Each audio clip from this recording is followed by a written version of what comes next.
નમસ્કાર મિત્રો, આજે હું સરફેસી એક્ટ સેક્શન 14 હેઠળની કાર્યવાહીનો એક ખૂબ જ અગત્યનો મુદ્દો સ્પષ્ટ કરવા માટે આવ્યો છું.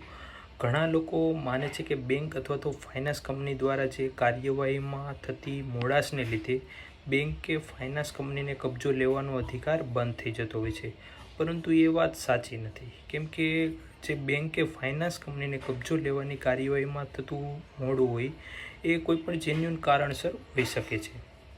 માત્ર ડીલે થવાના કારણસર એમને કબજો લેવાનો અધિકાર બંધ થઈ જતો નથી.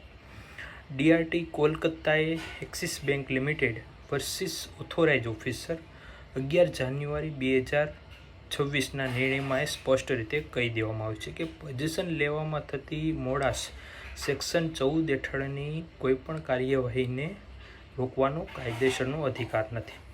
આપણી ગુજરાત હાઈકોર્ટે પણ group finance limited versus district magistrate 3 March 2025ના નિર્ણયમાં પણ એ સ્પષ્ટ વાત પુષ્ટિ થઈ ગઈ છે કે ડિસ્ટ્રિક્ટ મેજિસ્ટ્રેટ દ્વારા જે મોડું થતું હોય છે તપાસ, જેને લીધે તપાસ કે કાર્યવાહી લુપ્ત થતી નથી, એટલે કે તપાસ કે કાર્યવાહી એવો હોય છે એ ચાલુ રહે છે.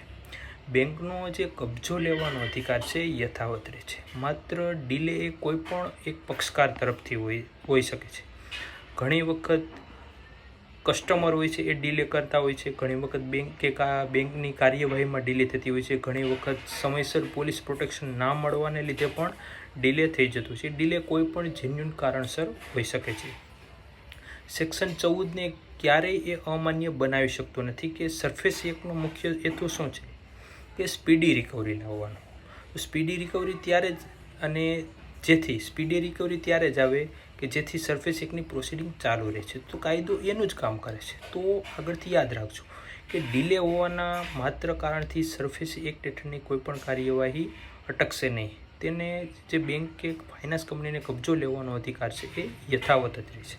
ધન્યવાદ.